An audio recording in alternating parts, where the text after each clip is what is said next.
a callback for 86 Interceptors? Negative, Kane. Nothing further. Just see the camping in the corner.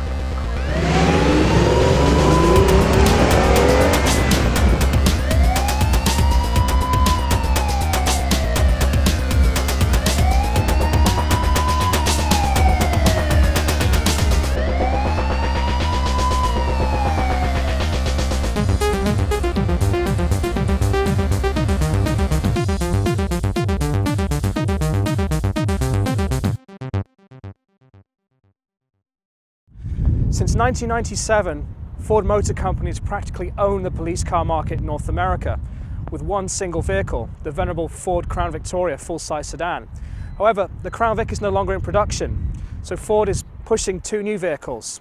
This, the SUV pursuit vehicle, and also Police Interceptor sedan. Now what's interesting about these is both vehicles share a lot of common parts. So Ford figures if it can have a utility vehicle and also a sedan, it can have two solutions to essentially the same issue, is providing a practical vehicle for law enforcement agencies across the land. And here we are behind the wheel of the police utility, which is loosely based on the Explorer. Now what's interesting in Ford's case is both these vehicles share a lot of common parts. I mean, the chassis is the same, suspension design, engine, transmission, brakes. So for motor pools and service technicians, there's a lot of commonality, which should hopefully alleviate some of the issues facing fleets, which is namely tight budgets these days. So replacing one vehicle with two, well, it seems like a logical move. What's interesting about both the sedan and the SUV police vehicles that Ford is pushing is that they're both remarkably decent handlers. I mean, we're flinging this thing around a test course here, and it's surprisingly stable.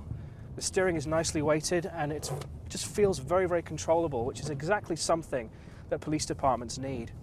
So here we are driving the new 2013 Ford Police Interceptor sedan.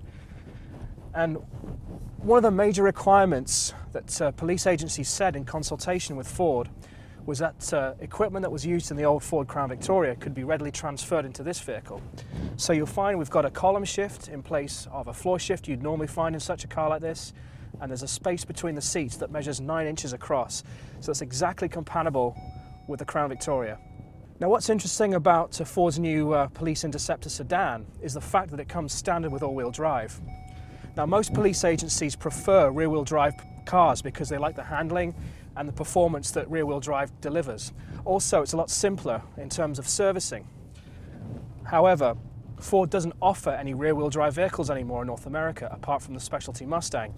So Ford's decided to compromise by providing an all-wheel drive police vehicle.